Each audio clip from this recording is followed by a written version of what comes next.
္ဂလာပါရှင်ကျမတို့ငုခတ်တာပါ TV ရုံမြင့်တန်ကြားရဲ့နောက်ဆုံးရသတင်းတွေကိုတင်ဆက်ပေးပါတော့မယ်။ AR တိုင်းမှာပြီးခဲ့တဲ့2025ခုနှစ်တစ်နှစ်တာအတွင်းလူနေအလုံး180ကျော်အထိချိတ်ပိတ်သိမ်းဆည်းခံခဲ့ရတယ်လို့တိုင်းစစ်ကောင်စီရဲတပ်ဖွဲ့နဲ့နှိစက်သူတွေစီကသိရပါဗျ။စစ်ကောင်စီက2025ခုနှစ်ဇန်နဝါရီလကနေပြီးခဲ့တဲ့ဒီဇင်ဘာ31ရက်နေ့အထိတစ်နှစ်အတွင်း AR တိုင်းမှာနေအလုံး180ကျော်အထိချိတ်ပိတ်သိမ်းဆည်းခံခဲ့ရပြီး NLD ပါတီဝင်22ယောက်ရဲ့နေအိမ်22လုံးထိချိတ်ပိတ်သိမ်းဆည်းခံခဲ့ရတယ်လို့ဆိုပါတယ်။ PDF, NUG အဖွဲ့အစည်းတွေနဲ့ပတ်သက်တယ်လို့ဆွဆွဲပြီးအရသားတွေရဲ့နေအိမ်တွေနဲ့ NLD ပါတီဝင်တချို့ရဲ့နေအိမ်တွေကိုချိတ်ပိတ်ခဲ့တာလို့စစ်ကော်မရှင်ရဲတပ်ဖွဲ့နဲ့နှိစက်သူတယောက်ကပြောပါတယ်။ပြီးခဲ့တဲ့တစ်နှစ်အတွင်းချိတ်ပိတ်သိမ်းဆည်းခံခဲ့ရတဲ့လူနေအလုံး180ကျော်ထဲမှာပသိမ်နဲ့လေးမျက်နှာမျိုးနယ်တွေကချိတ်ပိတ်ခံခဲ့ရတဲ့အိမ်တွေများပြီးအိုးမဲ့အိမ်မဲ့ဖြစ်သွားတဲ့သူတွေများတယ်လို့ဆိုပါတယ်။နေအိမ်ချိတ်ပိတ်ခံထားသူအများစုဟာစစ်ကောင်စီရဲ့အကြမ်းဖက်ဥပဒေပုံမှာမတရားအသင်းဆက်သွယ်မှုနိုင်ငံတော်ပုံကန့်မှုနိုင်ငံတော်ကိုအကြည်ညိုပျက်စေမှုစတဲ့ပုံမှန်တွေနဲ့အမှုဖွင့်ကထောင်ဒဏ်ချခံထားရသူတွေပါဝင်ပြီးဘယ်ပုံမှန်နဲ့မှအမှုဖွင့်ခံထားရတာမရှိသေးတဲ့သူတွေလည်းပါဝင်တယ်လို့သိရပါတယ်ရှင်။ကော့စတက်အထည်ချုပ်စက်ရုံကအလုပ်သမားသမဂ္ဂခေါင်းဆောင်ကိုအလုပ်ထုတ်လိုက်တာကိုလက်မခံတဲ့အလုပ်သမားတွေကဇန်နဝါရီလ22ရက်နေ့မှာလုပ်ငန်းခွင်မှာဆန္ဒပြတောင်းဆိုတာတွေလုပ်နေတယ်လို့အဲ့ဒီစက်ရုံအလုပ်သမားတွေစီကသိရပါဗျ။ကော့စတက်စက်ရုံရဲ့အခြေခံအလုပ်သမားအဖွဲ့အစည်းဥက္ကဋ္ဌကိုကျော်လက်ကိုလုပ်ငန်းရှင်ကအစည်းကမ်းမလိုက်နာလို့ဆိုတဲ့အကြောင်းပြချက်နဲ့ဇန်နဝါရီလ22ရက်နေ့မှာအလုပ်ထုတ်လိုက်တာဖြစ်ပြီးဒီလုပ်ရက်အပေါ်လက်မခံတဲ့အလုပ်သမားတွေကစူပေါင်းတောင်းဆိုနေကြတာလို့သိရပါဗျ။အလုပ်ရှင်ရဲ့မတရားတဲ့လုပ်ရက်ကိုမကျေနပ်လို့အလုပ်ရက်ပြီးတောင်းဆိုကြတာဖြစ်ပြီးထိရောက်တဲ့ဖြည့်ရှင်းမှုလိုချင်တယ်လို့တောင်းဆိုမှုပြုလုပ်နေတဲ့ကော့စတက်စက်ရုံအလုပ်သမားတယောက်ကပြောပါတယ်။ကော့စတက်အထည်ချုပ်စက်ရုံကိုရွှေပြည်သာစက်မှုဆောင်မှာဖွင့်ထားတာဖြစ်ပြီးအလုပ်ရှင်အပြောင်းလဲဖြစ်ခဲ့ပြီးတဲ့နောက်အလုပ်သမားတွေရဲ့လောက်ခကျပ်3သိန်းခွဲနီးပါးလျော့နေသွားတာကိုလက်ခံသဘောတူကြောင်းအလုပ်ရှင်ကအတင်းကျပ်လက်မှတ်ထိုးခိုင်းခဲ့တယ်လို့ဆိုပါတယ်။ဒီလိုလက်မှတ်ထိုးခိုင်းတာကိုအလုပ်သမားသမဂ္ဂခေါင်းဆောင်ဖြစ်တဲ့ကိုကျော်လက်ကညှင်းဆန်ခဲ့တဲ့အတွက်စီကံမလိုက်နာလို့ဆိုပြီးအကြောင်းပြကအလုပ်ထုတ်လိုက်တာဖြစ်တယ်လို့အလုပ်သမားတွေစီကသိရပါတယ်ရှင်။မကွေးတိုင်းထီးလင်းမြို့နယ်မှာစစ်မှုထမ်းတပ်သားတယောက်ဟာလက်နက်ခဲယမ်းတွေနဲ့အတူပူးပေါင်းလာတယ်လို့ Your Revolution Army YRA ထီးလင်းကဇန်နဝါရီလ22ရက်နေ့မှာထုတ်ပြန်လာပါတယ်။တပ်မ69လောက်ခန့်ခမာယ315ကတပ်သားတဲ့အောင်ကျော်မင်းဟာ MA3 တနက်တလက်နဲ့အတူ MA3G အတောက်90နီးပါးကိုယူဆောင်လာခဲ့တယ်လို့ဆိုပါတယ်။ဇန်နဝါရီလ23ရက်နေ့မှာ MI17 ရဟတ်ယာဉ်နဲ့ထီလင်းကိုအပို့ခံခဲ့ရပြီးတပတ်အကြာရက်20မှာတပ်ကနေထွက်ပြေးပြီးလက်နက်နဲ့အတူပူးပေါင်းလာခဲ့တဲ့အတွက်စုချင်းငွေပေးရနိုင်ဖို့ဆောင်ရွက်နေတယ်လို့ YRA ထီလင်းရဲ့တာဝန်ရှိသူက DV ကိုပြောပါတယ်။စုချင်းငွေပေးရပြီးတဲ့အခါမှာလည်းသူ့ဆန္ဒအတိုင်းလွန်မြောက်နယ်မြေကိုပို့ဆောင်ပေးမယ်လို့ဆိုပါတယ်။ YRA ထီလင်းစီမှာစစ်တပ်ဘက်ကကွန်ကျော်မင်းအပါအဝင်10ယောက်ထိပူးပေါင်းထားပြီးသူတို့သဘောဆန္ဒတွေအတိုင်းစီစဉ်ဆောင်ရွက်ပေးခဲ့တယ်လို့သိရပါတယ်။ရောဒေတာအတွင်းရောက်ရှိနေကြတဲ့စစ်တပ်တပ်ဖွဲ့ဝင်တွေအနေနဲ့လည်းရောဒေတာအခြေဆိုင် YRA ထီလင်းအပါအဝင်တခြားတော်လှန်ရေးတပ်ဖွဲ့တွေနဲ့အမြန်ဆုံးချိတ်ဆက်အလင်းဝင်ရောက်ကြဖို့ကို YRA ကဖိတ်ခေါ်ထားပါတယ်ရှင်။ရခိုင်ပြည်နယ်ကြောက်တော်နယ်ပုံနှကျုံမြို့နယ်အဆက်မှာရှိတဲ့ချောင်းတူရွာကစစ်တုံးမန်းတွေထားရှိတဲ့စခန်းကိုစစ်ကောင်စီတပ်ကလေကြောင်းကနေဘုံကျဲတိုက်ခိုက်ခဲ့တဲ့အတွက်ကလေးငယ်တွေအပါအဝင်စစ်တုံးပန်းနဲ့တုံးပန်းမိသားစုဝင်21ယောက်သေဆုံးပြီးနောက်ထပ်အယောက်30ထိခိုက်ဒဏ်ရာရရှိခဲ့တယ်လို့သတင်းရင်းမြစ်တွေကပြောပါတယ်။စစ်ကောင်စီလေတပ်ကဂျက်ဖိုက်တာဒဇီးနဲ့ဇန်နဝါရီလ20ရက်နေ့ညနေ9:00နာရီခွဲအချိန်လောက်မှာစစ်တုံးပန်းတွေနဲ့တုံးပန်းမိသားစုဝင်တွေကိုစေကူတာပေးနေတဲ့ဈေးကန်းအပါအဝင်နေရာ3ခုကိုတိုက်လေရင်နဲ့ဘုံဒီ4လုံးကျဲချတိုက်ခိုက်ခဲ့တယ်လို့ဆိုပါတယ်။အာရခတပ်တော်ကစစ်တုံးပန်းတွေထိန်းသိမ်းထားတဲ့အကျဉ်းထောင်ပတ်ဝန်းကျင်ကိုတိုက်လေရင်ဒဇီးလာရောက်ပြီးည9:24မိနစ်မှာ2လုံး9:28မိနစ်မှာ2လုံးစုစုပေါင်း4လုံးကျဲချခဲ့တာလို့တာဝန်ရှိ UL တအုပ်ကပြောပါတယ်။စစ်ကောင်စီတပ်ရဲ့ဘုံကျဲမှုအတွင်းတိတ်ဆုံးသွားတဲ့တုံပန်းမိသားစုဝင်တွေထဲမှာကလေးငယ်တွေလည်းပါဝင်တယ်လို့နာမကျန်းလူနာတွေလည်းပါဝင်တယ်လို့ဆိုပါတယ်။စစ်တုံပန်းတွေဟာပုံနှကျုံမြို့သိမ်းတိုက်ပွဲအတွင်းအာရခတပ်တော် A ကဖမ်းဆီးရမိတဲ့စစ်ကောင်စီတပ်ခမာယ300တပ်ရင်ခမာယ939တပ်ရင်းတွေကနေဖြစ်ပြီးမကြခင်မှာပြန်လွှတ်ပေးဖို့စီစဉ်ထားတာလို့ A နဲ့နှိစက်တဲ့ဒေသခံတွေကပြောကြပါရရှင်။ကီနီပြည်နယ်လွိုင်ကော်မြို့မှာနေအိမ်နဲ့ခြံရှင်းနေတဲ့အမျိုးသားတယောက်မိုင်းနှင်းမိပြီးခြေထောက်တစ်ဖက်ပြတ်တောက်သွားခဲ့တယ်လို့ဖြစ်စဉ်ကိုသိရှိသူတွေကပြောပါတယ်။ဇန်နဝါရီလ21ရက်နေ့မနက်ပိုင်းမှာလွိုင်ကော်မြို့ဒေါဥခုရက်ကွက်ကနေအိမ်ထဲမှာခြံရှင်းနေရင်ကနေခြံထဲမှာထောင်ထားတဲ့နင်းမိုင်းနှင်းမိပြီးဘဲဘက်ခြေထောက်ပြတ်တောက်သွားခဲ့တယ်လို့ဆိုပါတယ်။ လွိုင်ကော်မြို့ကနေရာနှံ့မှာစစ်ကောင်စီတပ်ကမိုင်းတွေထောင်ထားတဲ့အတွက်စစ်ရှောင်းတွေဟာအင်ကိုပြန်ပြီးခြံရှင်းတဲ့အချိန်နင်းမိကြတာလို့ဖြစ်စဉ်ကိုသိရှိသူတယောက်ကပြောပါတယ်။လွိုင်ကော်မြို့ကဓမာယုံဒေါအုပ်ခုနောင်ရကနောင်ရခထင်းကားလျာနနတ်တော်တိုက်6လုံးနဲ့ဘာတို့စတဲ့ရက်ွက်တွေမှာတလေးလုံးစစ်စင်ရေးအချိန်ကထိတွေ့တိုက်ပွဲတွေပြင်းထန်ခဲ့ပြီးစစ်ကောင်စီတပ်ကလူနေအိမ်တွေမှာလည်းမိုင်းတွေဆင်ခဲ့တာတွေရှိတယ်လို့သိရပါတယ်။လွိုင်ကော်မြို့ကိုတော်လိုင်းအင်အားစုတွေလက်လွတ်ရပြီးတဲ့နောက်စစ်ရှောင်နေတဲ့သူတွေကိုစစ်ကောင်စီတပ်ကနေရက်ပြန်လာခိုင်းပြီးမိုင်းတွေပြန်ရှင်းပေးဖို့ငွေကြေးတောင်းခံတာတွေရှိခဲ့တယ်လို့တချို့နေရာတွေမှာလည်းမိုင်းတွေဆက်ရှိနေသေးတဲ့အတွက်နင်းမိသူတွေရှိနေပါတယ်လို့သိရပါတယ်ရှင်။ကင်းပြည်နယ်မြောက်ရီမြို့တစ်ဖက်ကမဲဆောက်မြို့မဲကူရက်ကွက်မှာထိုင်းရဲကိုတနက်နဲ့ပစ်ခတ်ပြီးထွက်ပြေးသွားသူကိုမြောက်ရီမြို့တောင်ဘက်ဖလူကြီးရွာမှာဇန်နဝါရီလ22ရက်နေ့မနက်ပိုင်းကကော်ဘရာစစ်ကြောင်းမှုဗိုလ်တော်ဘောကိုတိုင်ထိုင်းရဲတပ်ဖွဲ့ကိုလာရောက်အနှံခဲ့ပါတယ်။ဇန်နဝါရီလ20ရက်နေ့ညနေပိုင်းမှာအခကျင်းငွေရယူပြီးလက်နက်ပို့ပေးတဲ့ကိုနိုင်လင်းအောင်ကိုထိုင်းရဲရာရှိတယောက်ကဖမ်းဆီးဖို့လုပ်ချိန်မှာပါလာတဲ့ပစ္စတိုတနက်နဲ့ပစ်ခတ်ခဲ့တဲ့အတွက်ထိုင်းရဲရာရှိဒဏ်ရာရှိခဲ့တာပါ။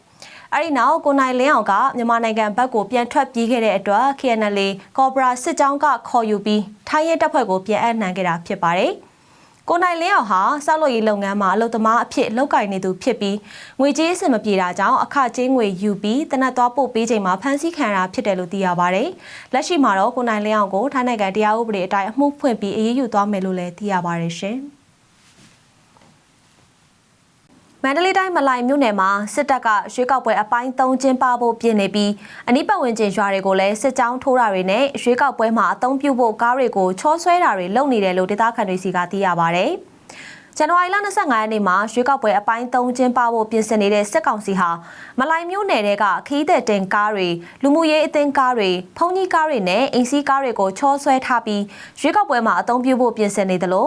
မြို့ပတ်ဝန်းကျင်ရွာတွေကိုလည်းစစ်ကြောင်းစထိုးနေတယ်လို့ဆိုပါတယ်။ချောဆွဲထားတဲ့ကားရှည်အတွက်ကိုအတိအကျမသိရသေးပဲမဲယုံတွေအတွက်လုံခြုံရေးအတွက်ပါအသုံးပြုမယ်လို့သိရကြောင်းလူထုသတင်းကွန်ရက်မလိုင်အဖွဲ့တာဝန်ရှိသူက DVB ကိုပြောပါတယ်။ချောဆွဲထားတဲ့ကားတွေကိုဒီကနေ့ဇန်နဝါရီလ22ရက်နေ့မှာမလိုင်မြို့ရွှေမူတော်ဖျားကြီးတဲ့တင်ဆက်ထားပြီးဇန်နဝါရီလ25ရက်နေ့အထိအသုံးပြုမယ်လို့သိရပါတယ်။ဒေသခံတွေရဲ့ပြောဆိုချက်အရမဲယုံတရုံမှာချောဆွဲထားတဲ့ကားတစ်စီးနှုံအသုံးပြုဖို့ရှိနေပြီးဇန်နဝါရီလ25ရက်နေ့အထိခရီးသည်တင်ကားတွေကိုလည်းရန်နာထားမယ်လို့စစ်ကောင်စီဘက်ကအမိန့်ထုတ်ထားတယ်လို့သိရပါတယ်ရှင်။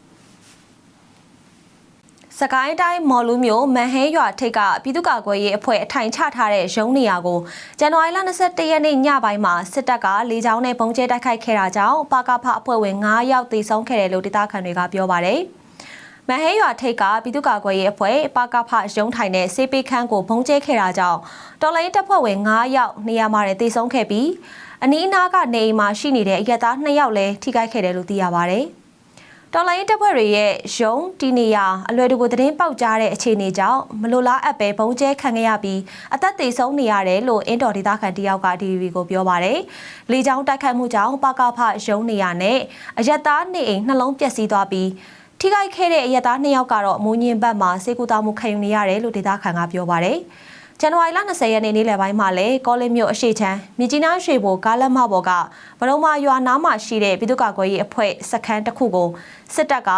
လေကြောင်းအသေးခံ drone နဲ့တိုက်ခိုက်ခဲ့တာကြောင့်ပကဖ9ယောက်နဲ့အရက်သား2ယောက်စုစုပေါင်း9ယောက်သေဆုံးခဲ့ရပါသေးတယ်ရှင်။အစွမ်းထပ်ပြီးလက်နက်စနစ်ပါဝင်တဲ့မောင်းသူမဲ့လေရင်တွေကိုဝယ်ယူဖြစ်တင်တာပြီးဖြစ်တယ်လို့အာနာသိန်းစစ်တပ်ရဲ့လေတပ်ဦးစီးချုပ်ဗိုလ်ချုပ်ကြီးထွန်းအောင်ကပြောပါတယ်။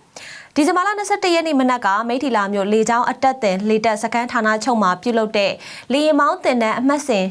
89ကျောင်းစင်းတောင်ပံအနှင်ပွဲအခမ်းအနားမှာအခုလိုပြောခဲ့တာပါ။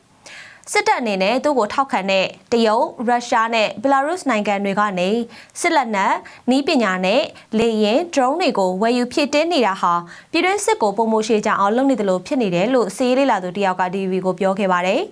ပြီးခဲ့တဲ့ဒီဇင်ဘာလ25ရက်နေ့ကနေပြည်တော်လေတပ်စခန်းဌာနချုပ်မှာပြုလုပ်တဲ့88နှစ်မြောက်လေတပ်နှစ်ပတ်လည်နေ့မှာလည်းစစ်ကောင်းဆောင်က MI-17 အပါအဝင်ပုံကျဲလေရင်အစင်း30ကိုထုတ်ပြပြီးလေရင်တွေထပ်မံဝယ်ယူဖြစ်တင်းသွားမယ်လို့ပြောဆိုခဲ့တာလည်းရှိပါတယ်။2021ခုနှစ်အာဏာသိမ်းပြီးကတည်းကစစ်တပ်ကတရုတ်နဲ့ရုရှားစီကနေဝယ်ယူထားတဲ့စစ်ဘက်သုံးလေရင်အစင်း90ကျော်ရှိပြီလို့စစ်ရေးလေလာသုံးသပ်သူတွေကသုံးသပ်ကြပါတယ်ရှင်။ AR တိုင်းပသိမ်မြို့နယ်ငွေဆောင်ကမ်းခြေမှာ ငပူရင်းချက်စားမိတဲ့သားဖား2ယောက်တေဆုံးသွားခဲ့တယ်လို့ဒေသခံတွေစီကသိရပါတယ်။တေဆုံးသွားတဲ့အဖေဖြစ်သူဟာအသက်50နှစ်အရွယ်နဲ့သားဖြစ်သူဟာအသက်16နှစ်အရွယ်ရှိပြီဖြစ်ပြီးဇန်နဝါရီလ20ရက်နေ့ညနေပိုင်းကဟင်းစားရှာယာကနေရလာတဲ့ငပူရင်းတွေကိုချက်စားမိပြီးအစိတ်သင့်တေဆုံးသွားတာဖြစ်တယ်လို့ဆိုပါတယ်။ဟင်းစားအတွက်ရှာလာတဲ့ငါးတွေထဲမှာပါတဲ့ငပူရင်းတွေကိုချက်စားယာကနေအစိတ်သင့်တေဆုံးတာဖြစ်ပြီးငပူတင်းစားပြီးတဲ့နောက်မိနစ်အနည်းငယ်ကြာတဲ့အချိန်မှာအော်အန်သတိလက်လဲကျပြီးတေဆုံးသွားတာဖြစ်တယ်လို့ဖြစ်စဉ်ကိုသိရှိတဲ့သူတစ်ယောက်ကပြောပါတယ်။တေဆုံးသူသားဖား2ယောက်ချက်စားတဲ့ငပူတင်းအမျိုးအစားဟာအစိတ်ပါတဲ့ငပူတင်းဖြစ်ပြီးချက်ပြုတ်စားတောက်တဲ့သူနည်းတယ်လို့ကျန်းမာရေးပညာရှင်တွေစီကသိရပါတယ်ရှင်။တနင်္သာရီတိုင်းတနင်္သာရီမြို့နယ်ရွမ်းဖို့ရွာမှာကင်းလှည့်လာတဲ့စစ်ကောင်စီတပ်သားတွေကိုမိုင်းဆွဲတိုက်ခိုက်ခဲ့ပြီးစစ်တပ်ဘက်ကထိခိုက်ဒေဆုံးတာတွေရှိခဲ့တယ်လို့ဗိုလ်ခင်းတပ်ဖွဲ့စီကသိရပါဗျ။ဇန်နဝါရီလ21ရက်နေ့ညနေကရမ်းဖို့ရွာထဲမှာအင်အား10ယောက်ဝန်းကျင်နဲ့ကင်းလှည့်လာတဲ့စစ်ကောင်စီတပ်သားတွေကိုမိုင်းတလုံးဆွဲပြီးတိုက်ခိုက်ခဲ့က9ယောက်ဒေဆုံးတာကိုမျက်မြင်တွေ့ခဲ့ရတယ်လို့ဗိုလ်ခင်းတပ်ဖွဲ့ရဲ့ပြန်ကြားရေးတာဝန်ခံကပြောပါတယ်။စစ်ကောင်စီတပ်ဘက်ကမိုင်းဆွဲတိုက်ခိုက်ခံရပြီးတဲ့နောက်9မိနစ်အကြာမှာလက်နက်ငယ်နဲ့ပြန်လည်ပစ်ခတ်ခဲ့ပြီးတော်လိုင်းတပ်ဖွဲ့ဘက်ကတော့အထိခိုက်မရှိခဲ့ဘူးလို့မြေပြင်ရဲဘော်တွေကပြောပါတယ်။တိုက်ခိုက်ခံရတဲ့စစ်ကောင်စီတပ်သားတွေဟာရမ်းဖို့ရွာမှာအခြေချထားတဲ့စစ်ကောင်စီတပ်သားတွေဖြစ်ပြီးညနေဘက်မှာကင်းလှည့်လေးရှိတယ်လို့ဒေသခံတွေစီကသိရပါတယ်ရှင်။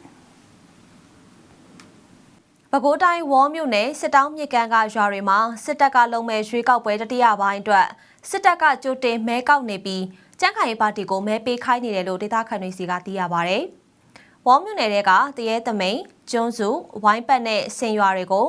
ဇန်နဝါရီလ21ရက်နေ့ကစပြီးစစ်တပ်လက်အောက်ခံတွေကကြိုတင်မဲကောက်နေတယ်လို့ဆိုပါတယ်။တရဲသမိန်ရွာမှာပထမဆုံးကြိုတင်မဲကောက်ခံပြီးလူဦးရေဘလောက်ရှိတယောက်တည်းကမဲထည့်သွားပေးလို့ရတယ်လို့ဆိုပြီးစာရွက်တွေပေးပြီးမဲထည့်ခိုင်းနေတယ်လို့ဒေသခံတယောက်က DVB ကိုပြောပြပါတယ်။ကြိုတင်မဲလာကောက်တဲ့စစ်တပ်ကကြံ့ခိုင်ပါတီကိုမဲထည့်ခိုင်းပြီးမြေကျိုးနဲ့ကွေကြီးကျေးရွာအုပ်စုတွေမှာလည်းဇန်နဝါရီလ23ရက်နေ့မှာမဲကောက်ယူသွားမယ်လို့သိရပါတယ်။ဝေါ်မြို့ပေါ်နဲ့တခြားကျေးရွာတွေမှာဇန်နဝါရီလ25ရက်နေ့ရွှေကောက်ပွဲလုပ်ဖို့ပြင်ဆင်နေတဲ့စစ်ကောင်စီတပ်ဟာမဲပေးနိုင်တဲ့စာရွက်တွေကိုလိုက်လံဖြန့်ဝေထားပြီးဖြစ်တယ်လို့ကျွန်းစုဝိုင်းပတ်နဲ့တရဲသမိန်ရွာတွေမှာလည်းညတိုင်းကင်းပတ်နေတယ်လို့သိရပါတယ်ရှင်။